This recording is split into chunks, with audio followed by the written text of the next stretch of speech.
Em nome do Estacionete Cinema, agradeço a presença de todos.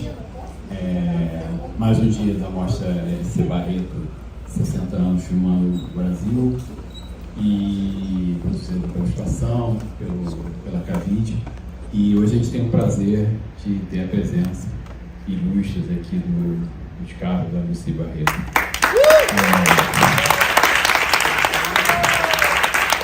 Bravo! Bravo!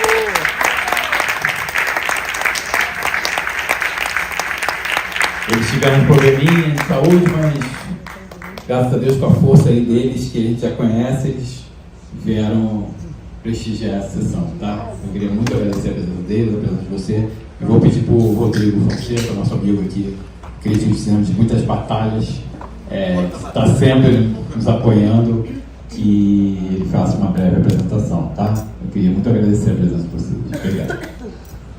Boa noite.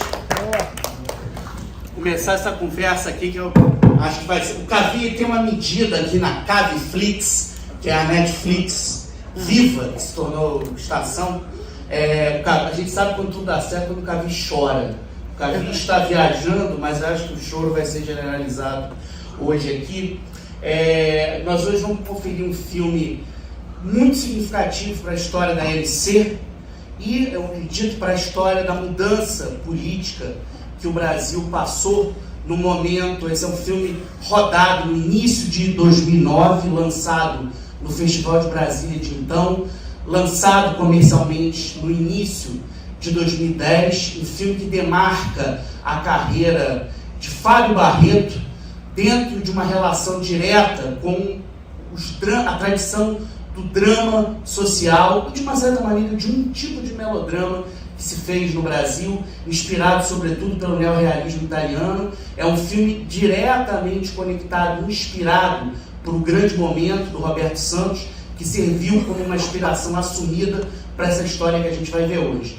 Eu tive a oportunidade de estar no set de filmagem, de acompanhar o primeiro fim de semana de rodagem dessa produção, que à época foi classificado como um épico presidencial, um épico da história do cinema social brasileiro.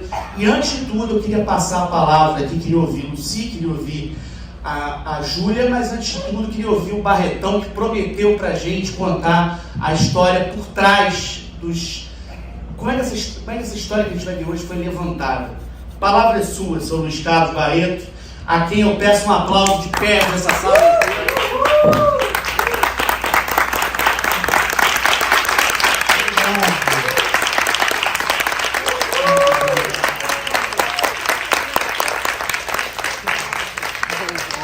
Sr. Luiz, a palavra é sua. Bom, eu vou contar aqui uma historinha como surgiu a ideia de fazer esse filme. Ainda no primeiro mandato do presidente Lula, aí pelos anos 2004, 2005,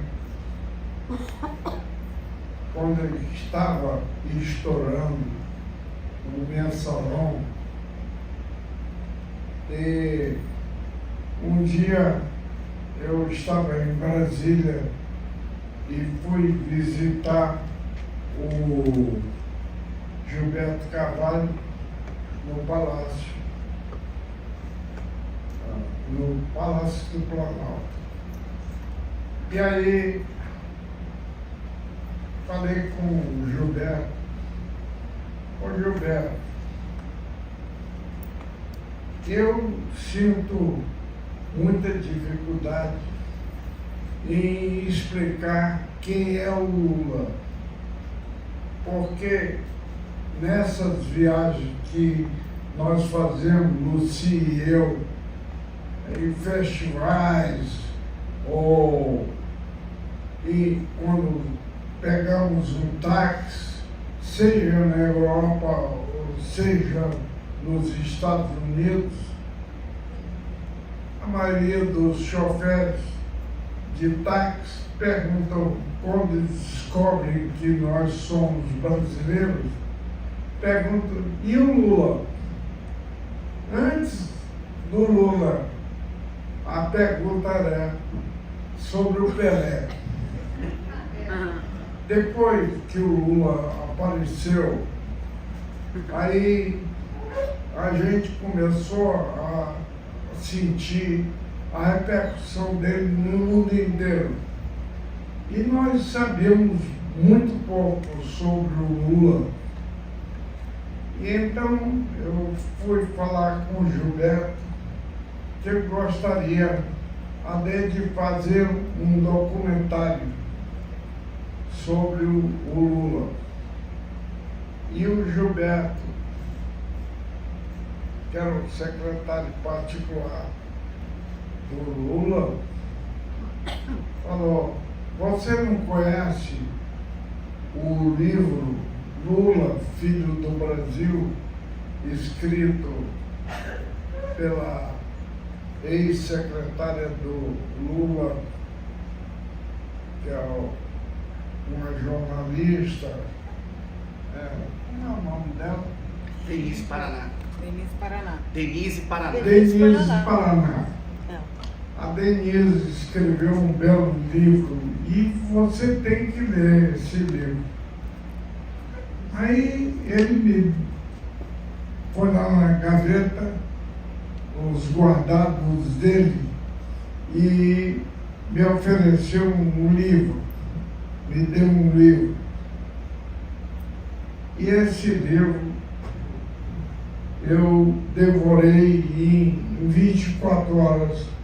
Eu li e reli e cheguei à conclusão de que tinha que fazer um filme, não um documentário, mas uma adaptação daquele livro. E aí falei com o Gilberto, eu decidi fazer um filme baseado nesse livro. Eu queria que você me apresentasse essa moça para adquirir os direitos de adaptação, e ele prontamente atendeu e marcou no dia seguinte em São Paulo. Eu fui encontrar a Denise. E paralelamente ao livro, ela me contou uma série de histórias e que ela não tinha incluído no livro. Né? E então, a partir dali, nós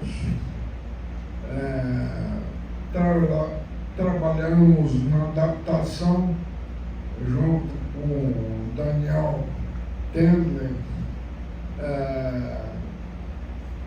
um mês tentando. Aí, depois de um mês de fazer uma limpeza no livro e extrair o sumo, aí nós chamamos o Fernando Bonassi. Fernando Bonassi, é um roteirista. Por coincidência, ele tinha sido aprendiz de mecânico torneiro também. Ele havia feito um curso no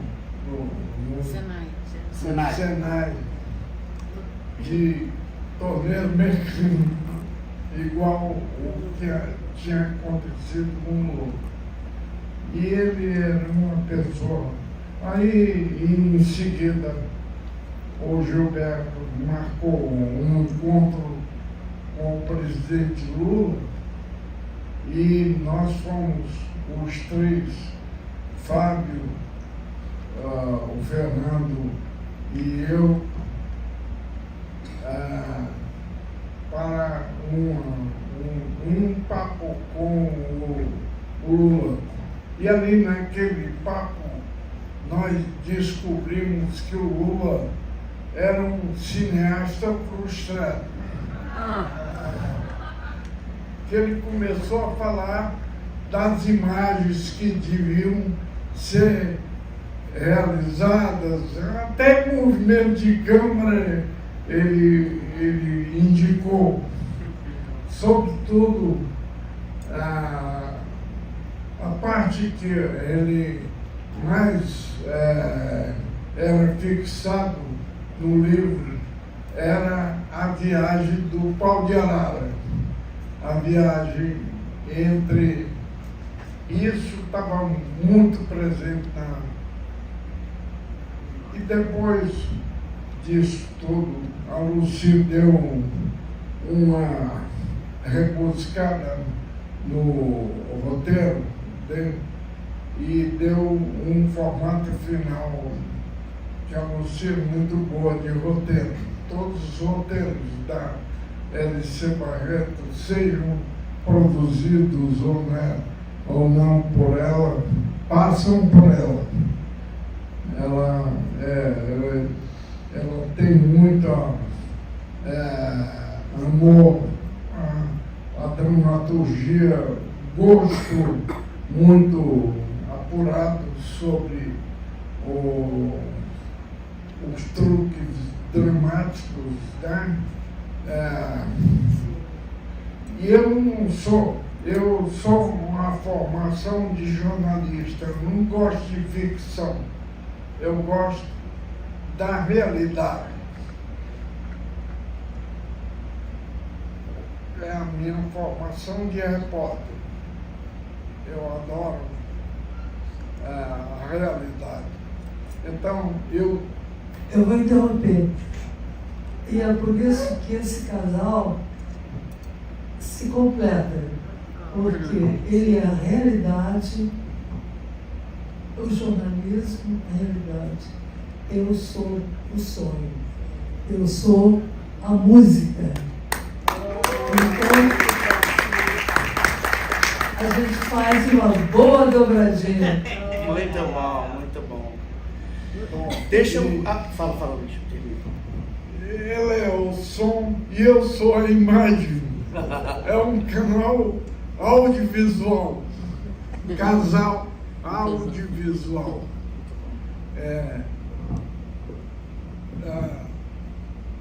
Uma vez, num festival em Havana, numa entrevista coletiva, eu tive a inspiração de falar sobre nós, dar uma definição sobre essa dupla que surgiu não só com o casamento, mas com a vida inteira.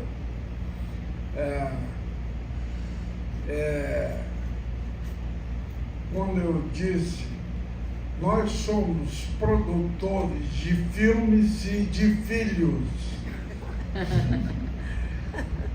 Então, essa família teve na origem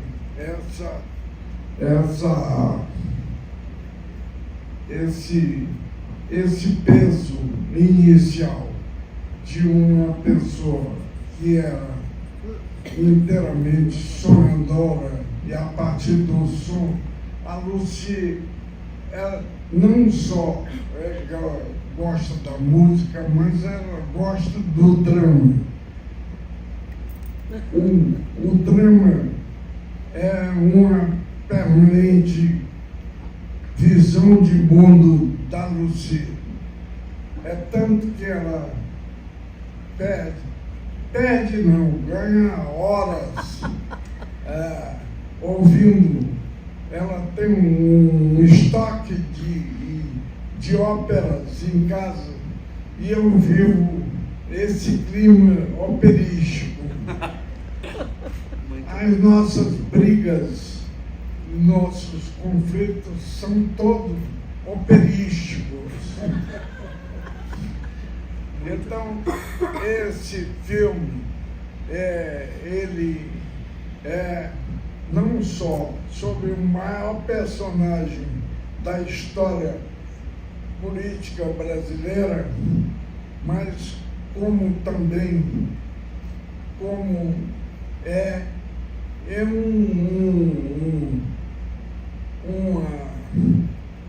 um desdobramento do Vidas Secas. Aquela família do Graciliano que termina o filme emigrando, só que até e no filme do Lula eles pegaram um caminhão, um pau de arara. Essa família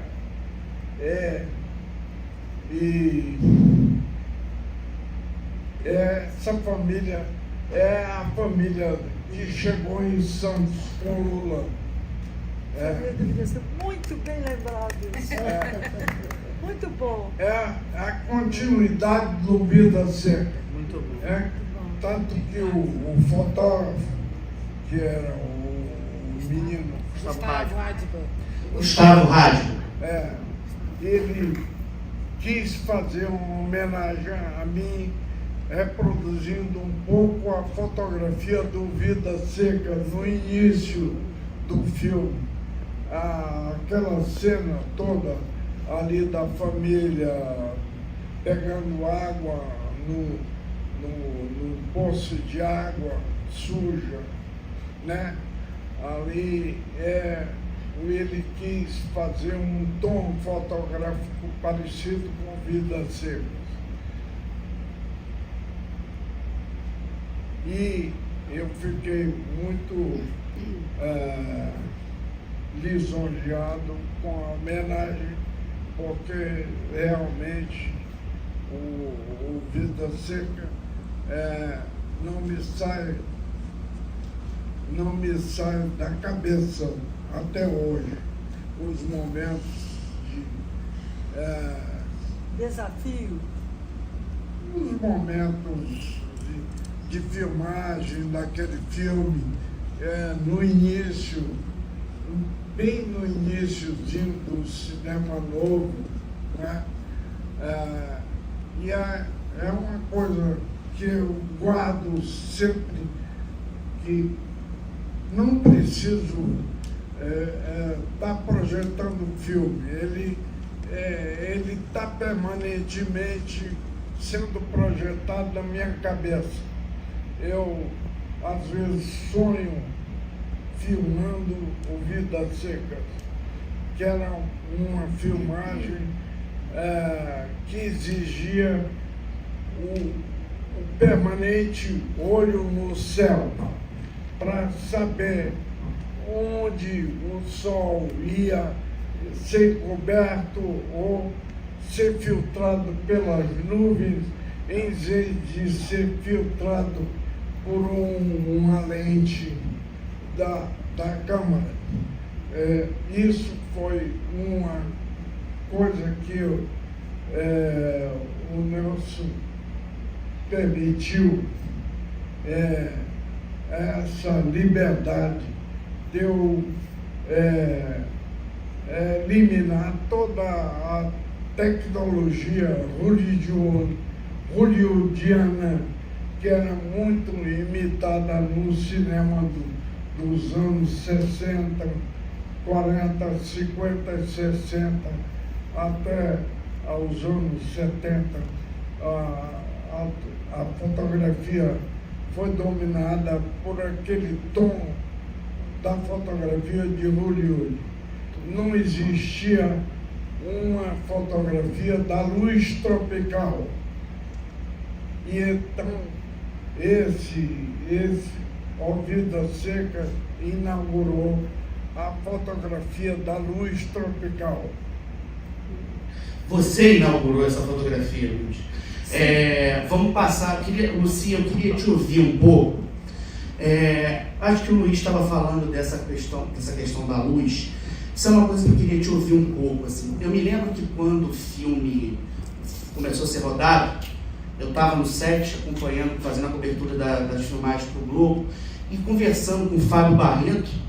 e diretor do filme, ele me falou uma coisa que eu nunca esqueci, que é assim: eu quero fazer uma biografia do Lula que seja um filme sobre mulheres. Por isso, eu quero que seja um filme sobre mães, porque o Brasil é uma mátria. O Brasil tem famílias e famílias sem pais, mas toda família tem uma mãe. E são as mães que põem esse país para frente, inclusive a mãe do presidente. Eu acho que você estava no set como produtora, mas também como mãe, porque a produtora de campo desse projeto é Paula Barreto, sua filha. Acho que nos últimos anos a LC está ganhando uma forma ainda mais vívida, né? Por conta dos empenhos da Paula de levantar novos projetos. Queria que você falasse um pouquinho da importância da Paula Barreto para esse filme, como é que foi ver a tua filha colocando um projeto como esse de pé.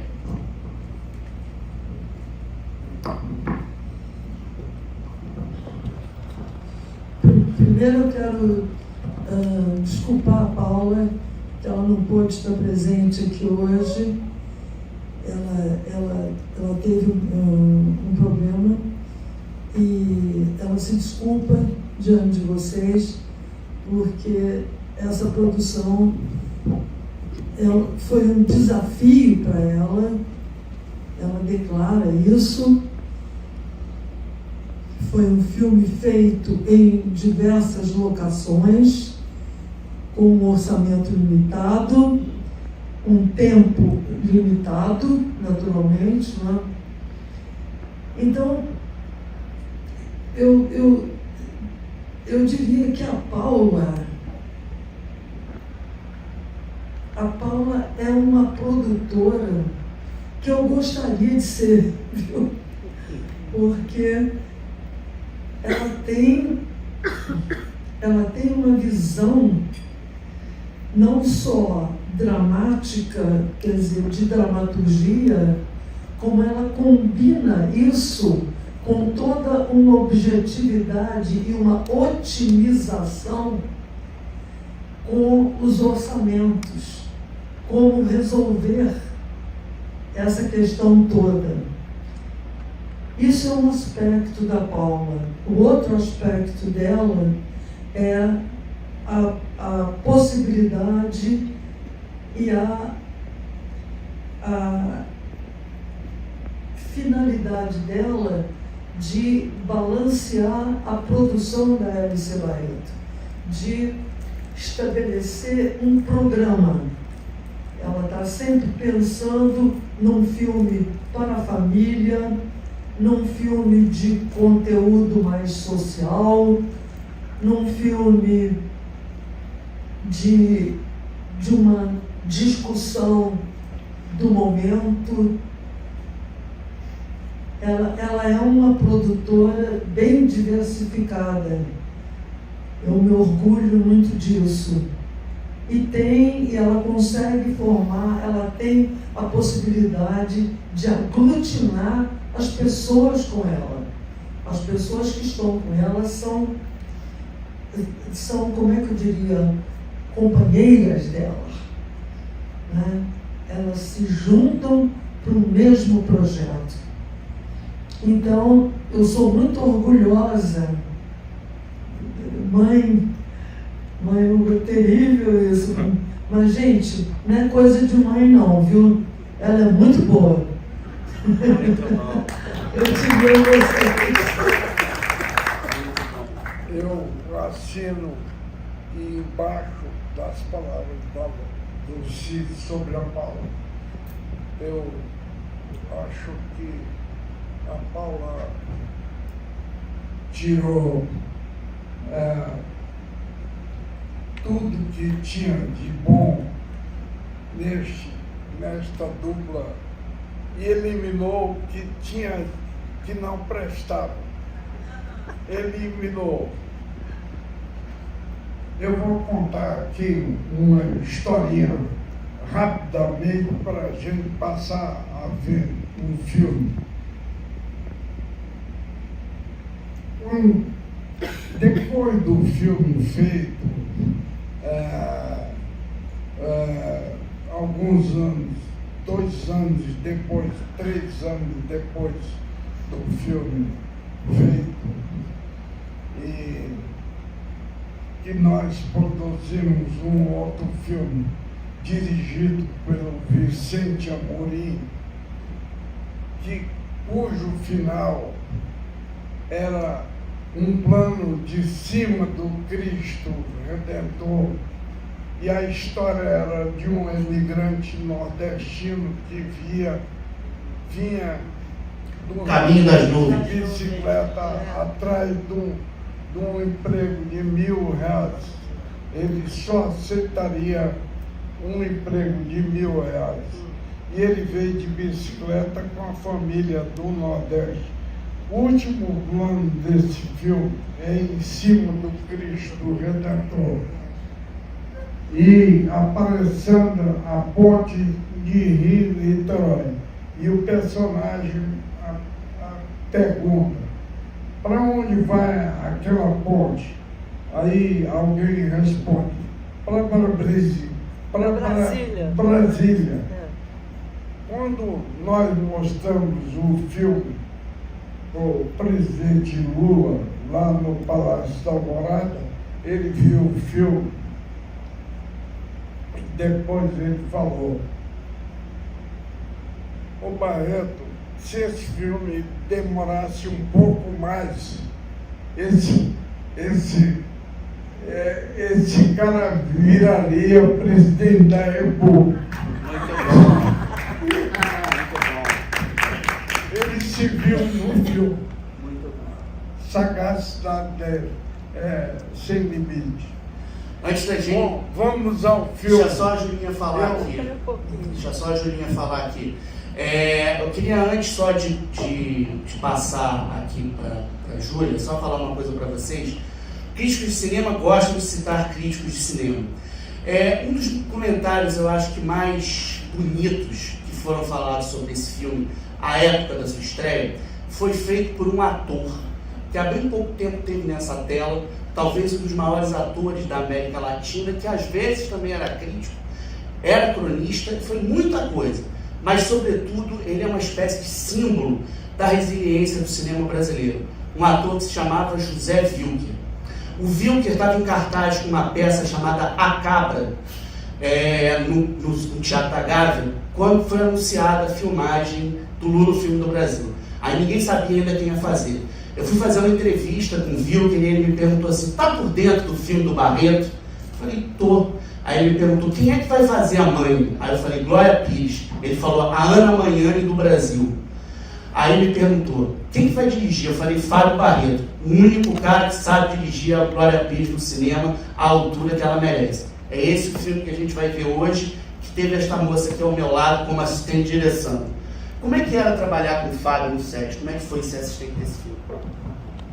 Olha, é uma inspiração, porque foi um filme dificílimo, foi feito em Recife, vários lugares, no sertão, foi feito em São Paulo, em várias épocas, tem a família inteira muito jovem, depois a família inteira criança, depois a família inteira jovem, adulta, diversas épocas, né?